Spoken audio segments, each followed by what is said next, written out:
G'day guys, how we doing? I'm pretty consistent, running a little bit late.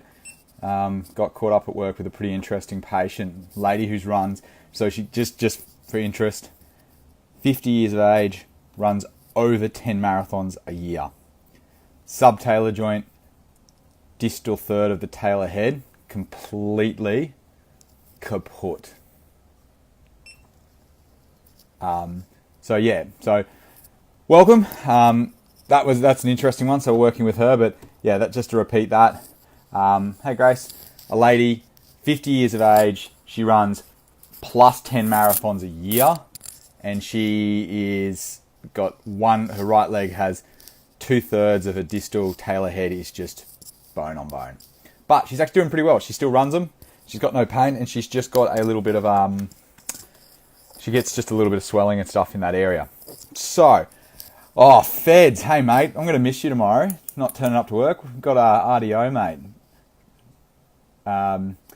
So, what I want to do is, I've got a little tiny bit of admin.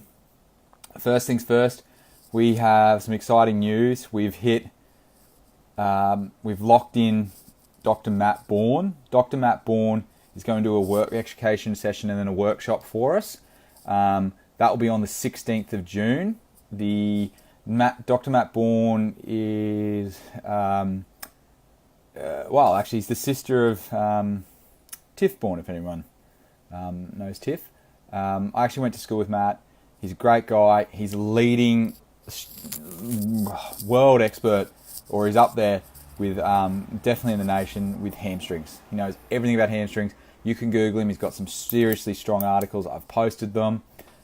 He worked on the Nord board. If you don't know about it, please go look the product up. But it's all about those Nordic sort of exercises of hamstrings. So really, really cool stuff. Can't wait. 16th of June, locked in. It'll be a education and a practical session. And don't miss out. This is a guy who's definitely at the top of his game, world leader in what he's doing. And he's going to provide us with some really cool stuff. And he's really keen. He's a nice guy. Really practical sort of session. So that's the first one. Second, we have a running assessment workshop. We have a lovely lady who's going to come down from Townsville to see us, and she's going to do that program. It's going to be late July, so we're really packing them together. That's the time of the year that's hot. So that's super, super exciting. So we'll have details up for that soon.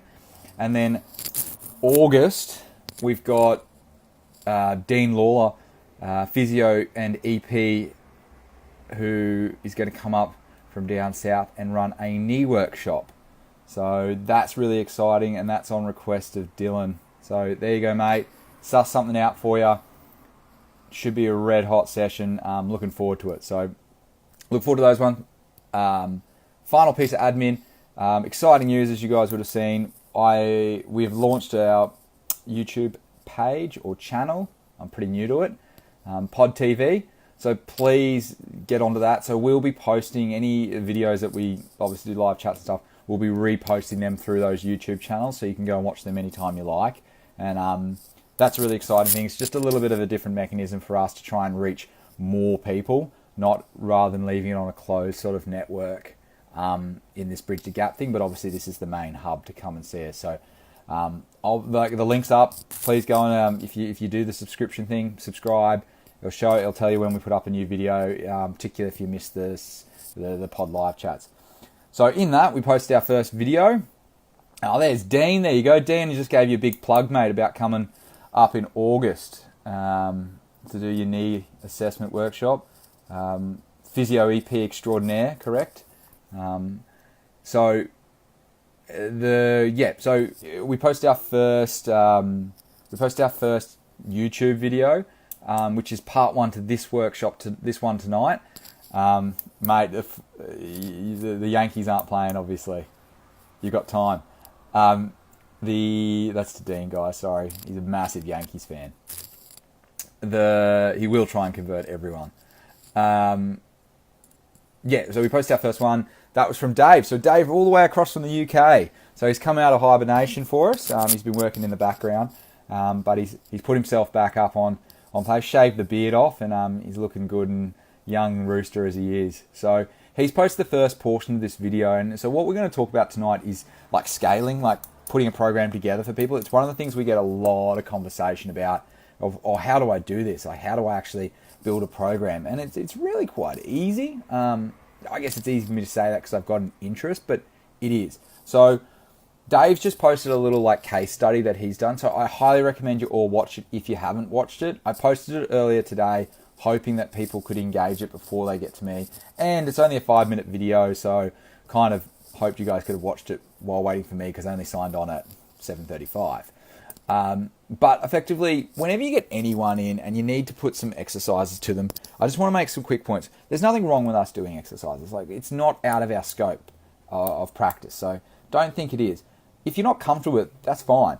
But try and give them 1 or 2 things to go and take away as you've referred them onto the physio or the EP or the osteo or whoever you've referred them to take care of that exercise program. I think that's a really important point to give people that little bit. Oh, look, there he is, Dave. I just gave you a plug as well, mate. I said you're looking good and you shaved that beard off. So yeah, please really remember that you can give them something.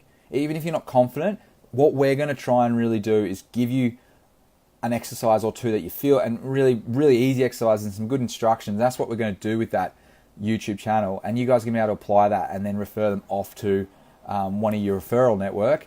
And not as hairy as me, mate. And really, really make sure that you look good to them as well. Like, you get the referral. So, Dean, you're a physio and EP with a clinic down south, and I'm sure you could agree with it's way better when anyone in your referral network sends them over with something that sort of starts the ball rolling, and then you can build on that rather than them sending them in dry. And you're like, yep, okay, now you've got to set all the groundwork down again to get that best value out of the patient, or reconnect with the patient and do all that as a groundwork, which is just, that's not what multidisciplinary sort of multiple people involved helping a patient out. So I've got a little, I decided to use, Dave, you used Achilles, but I've decided to shuffle up. Yeah, so there you go. Dean's just said that really, really good just to add that little bit in. So take that point away, find one exercise that you feel really comfortable with and go nuts. Make sure you're referring it really, really neatly and tidily, and people are really good at it because they'll take that piece of information away and you've already pre-engaged them for the next step in their treatment. So I've decided to do PT muscle dysfunction, or tendinopathy or tendonitis, just because it's a big one we see, and I find it really does respond well to some loading, makes a big difference, and it's such an important one, so we do need to do something for it. And I think it's probably a lot more close to us. No offense to the physios and the EPs and everyone else, but I think it's one of the ones we take really, really good care of, because it's got a lot to do with gait patterns and things like that. So in regards to that, obviously we all know how important that muscle is and how bad it can go if you leave PT dysfunction. So you really need to activate immediately. So I'm going to scale out something for you. So get your pens and paper out. This is the one we want to go with. So, well, I shouldn't say that. This is what I want you guys to write down as a basic. I'm going to try and build a framework here. So they turn up. So let's say there's someone who's a bit younger. They're still relatively active. Let's say they're 50 and they still enjoy. They're not running 10 marathons in a year, but they like running for 30k a week or something like that to stay fit and healthy. They used to play a bit of footy or something like that. So what you'll do first, if it's at the level of a bit of PT dysfunction, you're getting that attenuation of the tendon. It's nasty. It's down the track. What you're going to do, my recommendation is you got to consider: am I going to boot him? Like, this is serious. We know this is going to get bad. Do I need to boot him? Is it that bloody bad? So you look at the ankle and you're like, oh, it's swollen. It's sore on pain, resisted pain resisted muscle testing. So there's pain involved in that. It's puffy, it's ugly, and they've limped in here, looking like they've just been stabbed in the back of the leg or something, or in the ankle. Yep. Okay. Well, I'm going to boot or splint them in some way. Okay. So you boot them. So first thing first is we've immobilized them, and you might immobilize them for 2 to 4 weeks. Simple. It's pretty standard. The reason 4 weeks is that magic number. It's soft tissue healing. We all know that basic model. Okay. So 2 to 4 weeks, depending how far they are. But you'd review them at 2 weeks just to see how they're going, and you might be able to change that. So including booting, you don't just boot someone. I would boot and I would tape them as well. Or I'd get them into a compression sock. I'd probably tape them and go and get a compression sock if your clinic doesn't have one on hand. Okay? So boot, tape, compression sock. So we're going to control the swelling. The taping's there that can help with the swelling, but it probably helps them just with the internal mechanics because they're still going to move a little bit in the boot. And then the boot's obviously just stopping that macro sort of movement, that really big movement in the ankle. So there you go. There's 3 things you're going to do, and effectively what we're looking to do is offload them. What we're going to do next is we're going to step it up a bit. You know, they've done their 4 weeks. They're feeling pretty good. The swelling's gone down a fair bit. It's still a bit swollen, but it's looking good. So what we're going to do is we're going to go through aggressive taping. So keep their compression stuff working, but we're going to aggressively tape them with some zinc oxide. So taping really, really aggressively, and you're only going to give them, you really want to tape them up so they only have like, well, you want to reduce their movement by some limit by the tape, so maybe like 80%. So you might do an ankle lock, but you come up higher up on the leg or something like that, and you might do a couple of extra stirrups or something like that, okay? And pull them into an inverted position. So we've gone to that, and at that point, once you get them out of the boot, you go, okay, we've done our 4 weeks. Well, what we're going to start doing is some open kinetic chain exercises, non-weight bearing, obviously. So you're going to get them up, and you're going to get them, and you're going to get them. Oh, here we go. Well, let's see. You know, you're going to get them up on the. Oh, let's see if I can get this going. You're going to get them up into the chair, and you might get them doing their ABC. So A, B, and they're sitting in their lounge chair watching the footy, and they can do these. C, and you'll tell them, I want you to do a complete alphabet. And they might go, oh, that's a bit tough, but they've really got to do it. And what they're going to do is you don't let them just sort of sit there and scribble away. It's the biggest movement, so full range. So you go A, B, and you really demonstrate that yourself to them. So they're really not just going A, they're going A, B, and that really definable move, because that's super, super important. And that big movement is going to have an isometric, eccentric, and concentric contraction that's really going to help that muscle rehab. So super, super important. So we've gone from splinting, then we've gone down to open kinetic chain, and we're obviously still splinting them in a form of using taping, but we've returned them to function. Obviously, at this time, you might have slipped them into an orthotic and in a shoe. I'm not going to talk about that stuff tonight, but that's obviously in there. We're not talking about that treatment. We're talking about scaling. So then we'd probably do, you might do 2 weeks, 2 to 4 weeks again, I'd probably say. Like, we've got to wait for that soft tissue healing, so we're going to use that model. So 2 to 4 weeks. You guys tell me if you think it's a bit different, but I think that's probably a good time to write on a piece of paper while we're having a chat on Facebook. But 2 to 4 weeks, and you check them out at 4 weeks or 2 weeks, and you want to keep tabs on these people. So yeah, it's every 2 weeks, but you want to keep tabs. You don't want to just call them either. You might get them in the clinic, and short appointments and things like that. So then you'd slip on to the next stage, and you'd keep an open kinetic chain movement, but you'd take it to the next step. So then you'd actually go, okay, I'm going to do an open kinetic chain, but I'm going to give you a red TheraBand, and I'm going to get you to do your ABCs, but I'm going to get you to use it with a TheraBand. Whoa. Hold up, let me just see if I've got... No, not in this bag of tricks. Sorry, guys.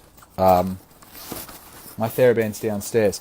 Well, you do the same movement in a TheraBand. So you just put it against their foot like this, and you get them to A, B, C. I might post a little post on that. So TheraBand. Just how you can do that, just a bit different, but it's pretty simple, pretty straightforward. So you're getting that, and so that's a resisted movement, and you could tie it around the foot this way, and then you could do it with the foot this way. But I just find just do it that. That's going to keep the ankle range of motion moving, but it's also going to provide them with that resistance, and you'll actually start seeing them sort of kick. They'll go, oh, coming around, and they'll go, because that PT's weak, and they'll come around this way, and they'll go, whoop. What you need to do is teach them very carefully to control that. So you're going to ask me how many to do of those. Well, ABC, do a full alphabet. Just one alphabet, but you're going to get them doing every day. So that's probably where we are. So where we've gone is we've gone splinting, open kinetic chain, and now we're at closed kinetic chain. So now we're going to ramp it up a little bit more. We're going to start putting a bit more rep sort of stuff going on. So, whoops, something's just going on there. Might have lost me a little bit. There was a bit of a freeze there. We're going to go to you're getting results, they're improving. So you go, okay, well, let's now go to a stage where we're going to be at closed kinetic chain stuff. So we're going to get them on their feet. So you might start simply by just going, okay, you continue to do your resisted band work, and we're going to get you to do that once a day. So one set of ABCs, and then you're going to move on to, now I'm going to add in a closed kinetic chain movement. So I would probably use something like, and there's so many variants to this, but I would use something where I just get them to stand on their toes, but full range. And what you want to witness is that resupinations occurred. So get them to a point where resupinations occurred, their ankles have shifted in, and then get them to hold that for 20 seconds. If they can't do 20 seconds, do 10 seconds. It's pretty easy. So up and hold for 10 to 20 seconds. And get them to do that twice a day. So they're going to do their ABCs as warm-up, and then they're going to do 2 of those. And you might keep that up for 1 week, and then get them back next week. And then you might go to 3 times a day. So we go on loading now. We're loading, but we're statically loading. We're not dynamically loading, we're statically. So we're not putting any of those other velocities and stresses in. So that's my, you could do a range of other exercises.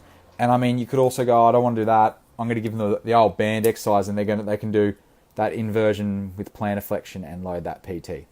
I don't mind. I'm just using this as an example. So the next step I've got here is I keep my kinetic, but I'm going to go from static to dynamic. So dynamic movement, I might get them to tiptoe walk. Pretty simple, isn't it? So you'd get them to go, oh look, put a timer on, and for 1 minute do laps of your hallway. 1 minute, go up and down, and they're on the tippy toes. And they're getting that resupination, that contraction all the way through. And that hopefully really, really makes a big difference for them moving and starting to return them to normal function. Now, obviously, this is their exercise program, so they're probably around walking in their orthotics or their taping, and I've still got tapings being applied all this time, and I'd probably tape them until they're fixed. But what you're getting done there is you've gone from, we've splintered them or we've immobilized them, open kinetic chain, dynamic movement, closed kinetic chain, static movement, closed kinetic chain, dynamic movement. And then you're going to go, okay, now we're going to add in a little bit more dynamic. We're going to go to closed kinetic chain, dynamic, and we're going to add velocity. So you might jump or something. Yeah, here you go. Davo's just written up a pretty basic thing. Oh, he's made it easy for everyone. Mate, I was getting them to write it down. Oh, see, look, you've ruined it all for me. The surprise is over. Thanks, mate. So there you go, everyone. Dave's just commented and pretty much given you guys the basic rundown of what I'm running through. But I'm going to finish anyway because you're all here to watch me, not him. I'm way prettier than you, mate. Look at this. Yeah. I did do that. So effectively, we're going to add in a velocity of some type. So that might be simply, you might go, I'm going to get you to do a little hop or a jump. Or you might get them to do a little walk. Or you might get them to start doing a little jogging. Now, you have to work within their realms and not overload them. So with the dynamic stuff, you've really got to introduce it really slowly. So you might do it every second day to start with and then build from there. So closed kinetic chain, dynamic movement. Davo, can you note it down? We might make something that's a closed kinetic chain for PT, a little exercise you can do. So that would be a really cool little thing that we could put together for everyone because it's can be a bit of a tricky one, a bit sticky point, PT exercise. So that can be one of those other things we do. So once you've got that going, obviously they're still probably doing their ABCs with the band. You might have them doing one day. They'd still do a toe walk or a toe. I'd get them probably to do that up on their toes high, and then I'd get them to slip into that high velocity exercise through there. And then pretty much from there, it's sort of that return to run program. And if they're a runner, couch to 5K is a fantastic way to load. And if you guys need more information, a really basic concept on loading patterns, just get on couch to 5K, get the app, and have a look how it tells people to load. It's really, really simple. There is some fundamental stuff with this, so please bear with me. I might endeavour to go and have a search out of it, but they can be quite fundamental about how many reps and stuff to give people. So the simple thing with reps, if you're getting them to do like an exercise, let's say you're trying to rehab someone and do some gyms, we can do the plyometric stuff as well. So body weight, movements and things like that. That's what I was talking about with dynamic stuff. And I said maybe we can follow up with a little bit more on the situation. So I'm reading what Dave's written. I think most of us follow it all the way to this point. Yeah, he makes a point. The return to... So Dave's saying we sort of cut off when it gets to return to sport. He's absolutely right. Like as I said, I got to the dynamic and then it's sort of flowing him back in, and that's where I'm trying to link in. Then you'd go, okay, well, let's get Couch to 5K back in there and get them running through that, and that's their return to sport. Maybe it's something we can talk about more another time because it's quite a big topic. And then, I mean, every sport's different. What's the difference between running to someone who's returning to, cycling or something like that? So, once again, maybe another time, a follow-up video with that, and we might do a discussion video with a couple of people, which would be really cool. So, that's the point there. But going back to my point about reps, is obviously you start with your reps. So like I said a lot of time ago, let's do 20 reps. Like 20 reps, slow and steady, 3 seconds down, 3 seconds up. That type of thing is a really good, stable way. If they can't do 20, well, it's simple. If you're trying to build that, you go, okay, we'll do 15, and then keep trying to do 20 at least once until you can get to a 20. If you want to build power, obviously it's lower weight stuff, but I don't think any of us are building with power. So I use 15 and 20 reps as a really good one. But I think the big thing is use your reps, but then your sets as you're sort of gauging and scaling. So you go 1 set of 20, 2 sets of 20, 3 sets of 20. So that's a really, really simple way to do it. But that 20 stuff is going to improve tendon health and stuff by doing a lot more stress and strain on that, because that's where obviously the research is really trying to push us towards that kind of thing. So scaling isn't that hard. It's a really easy way to prescribe. I think there's so much more we can all do with scaling people's exercise and understanding their reps. I really hope that you guys have or go and watch Dave's video. So I was saying we've got Pod TV now. We've got a YouTube channel. I linked in earlier today. I linked in Dave's part 1 to this. So I really want everyone to go and have a watch of what he's got to say. He said something. He's got a little bit of a case study. Pod TV is where you're going to, on that YouTube channel, is where you're going to find all our previous posts as I load them up. So I only started that, officially launched that today. So I'm still loading those things up. But we're also going to start loading up little videos on things, as I mentioned in this one. So you're going to start getting these things handed to you and in a way that you can visually take it on and hopefully practice it yourself to feel confident with the patients there. So love to hear more from everyone about what they want to know about scaling and loading and things like that, and what they feel like I missed and what more we could talk about. Because like I said, Dave's got return to sport. There's so much stuff we could do on this and talk about this, but I wanted to keep it really simple. So one last summary. I immobilized my PT dysfunction patient or highly inflamed patient.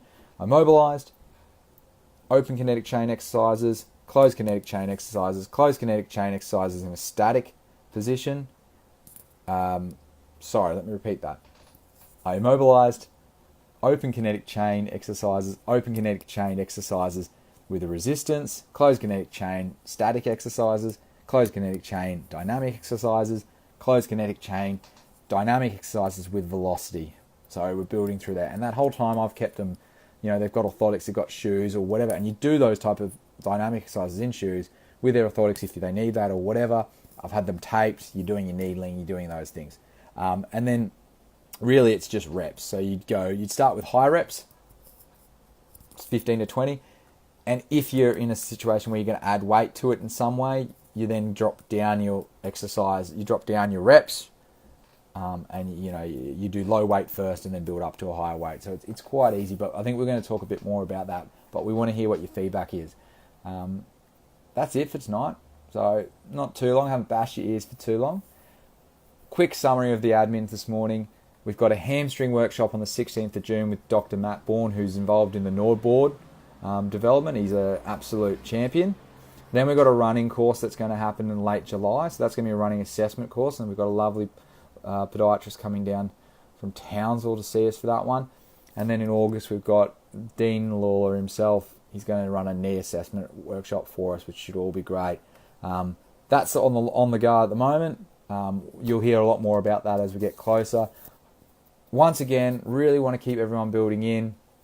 Keep getting your friends to join the page, please. It's been a really fantastic response. We keep building numbers every week, which is fantastic. We obviously want to reach out to people who are more national. Look, tell your bosses and things like that. Get all the staff on, because this is here also for those people who own businesses, to tell their people that they want to, make sure they keep getting their CPT, and it's an avenue where they can find things that they might be interested in and they can take away and go study further. Great to chat to you all again tonight. Can't wait to see you guys next week. Please fire all your questions in there, because the more questions we get, the more content we'll produce for you that will be relevant to you. Thanks again. Have a good night, guys.